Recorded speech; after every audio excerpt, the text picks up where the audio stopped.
어제 열린 국회 문화체육관광위원회 현안 질의에서 박주호 전 정강회 위원은 요즘 박문성 해설위원과 함께 열사로 불리고 있습니다. 홍명보 축구 대표팀 감독이 입장하자 박주호 열사가 먼저 일어나 악수를 청합니다. 홍 감독은 어색한 표정으로 악수에 응했는데 박 전 위원과 눈을 맞추지는 않았습니다. 지난 7월 축구협회에 홍 감독 선임 과정에 문제를 제기했던 박 전 위원은 어제 국회에서도 소신을 굽히지 않으며 축구 팬들의 사랑과 지지를 받고 있습니다. 특히 홍 감독이 전력 강화 위원들의 투표에서 최대표를 받았기 때문에 선임된 거라는 축구협회 측 인사들의 주장에 대해 거듭 의문을 제기했습니다. 애초에 1순위 감독 후보였던 무산됐던 제시 아식 감독의 경우와 홍 감독 논의의 경우가 전혀 달랐다는 건데요. 박주호 열사는 제시 아식 감독 논의 때는 왜 이 감독이 1순위가 돼야 되는지에 대해 명확한 이유가 있고 모두가 동의하는 그런 과정을 거쳤습니다. 하지만 마지막 10차, 9차, 11차 이 과정에서는 그런 과정보다는 빠르게 이제 그만하자는 이야기도 있었다며 폭로했습니다. 그러면서 박 전 위원은 10차 전력 강화위원회 회의에서 이뤄진 위원들의 투표에 대해 감독을 최종 결정하는 투표는 아닌 것으로 이해했고 심지어 복수 투표했다는 사실도 폭로했습니다. 박주호 열사는 제가 이야기했던 부분은 이건 감독 선출을 위한 투표가 아니고 그냥 각자의 개인의 왜 이 감독을 좋아하는 복수 투표기 때문이었습니다. 순위가 당연히 감독으로 결정되는 그런 과정은 아니었다고 이해를 했습니다. 라고 말했습니다. 박 전 위원은 또 제시 아식 감독을 논의할 때는 서술로 기재된 구체적인 체전을 축구협회 측에 제출했었다고 밝혔습니다. 국회 문체위원들은 이 같은 증언을 토대로 홍 감독을 포함한 최종 후보 3인에 대해 점수표나 회의로 최종 결과 등이 일절 제출되지 않고 있다며 축구협회 측을 압박했습니다. 특히 축구 커뮤니티에서는 박주 열사가 소신을 굽히지 않고 발언을 잘했고 홍명보 낙하산 감독에게 먼저 악수를 청하는 등 예의 바르게 소신껏 행동한 점에 대해 칭찬을 쏟아붓고 있습니다. 그럼에도 홍명보 낙하산 감독은 선배라는 놈이 박주호 열사로 인해 여기까지 왔다는 것을 알고 있어서인지 눈도 안 마주치는 추태를 보이고 있어 더욱 홍명보의 인간 됨됨이를 알 수 있다는 반응을 보이고 있습니다. 추하다, 추해, 부끄럽다는 등의 반응도 이어지고 있습니다.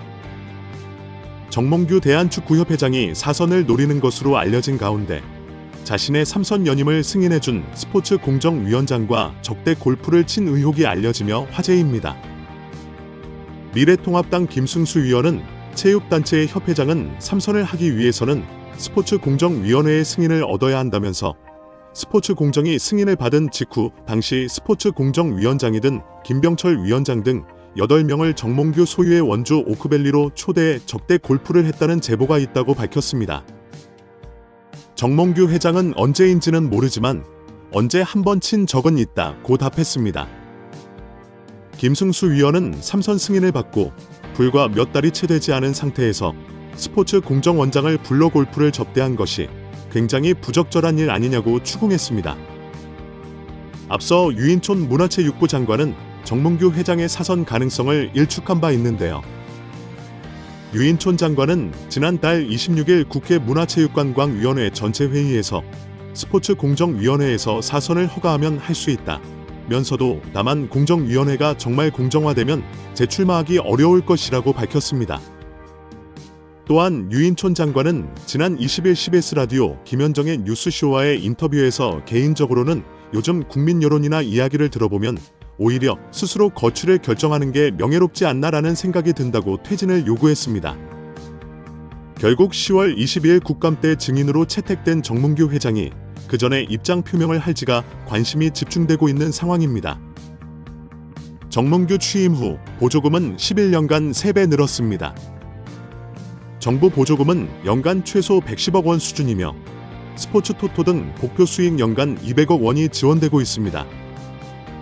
주요국 정부 보조금은 없거나 의존도가 낮으며 피파 랭킹 22위 국가들은 70% 이상의 협회장은 전문 경영인이 하고 있고 이외 축구인 등이 하고 있습니다.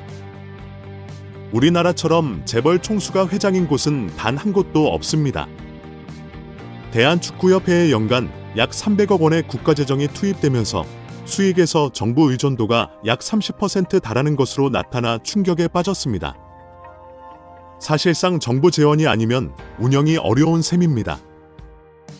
미국과 일본 등 주요국은 국가 보조금 의존도가 낮은 가운데 축협의 재정 자립을 촉구하는 목소리가 나오고 있습니다.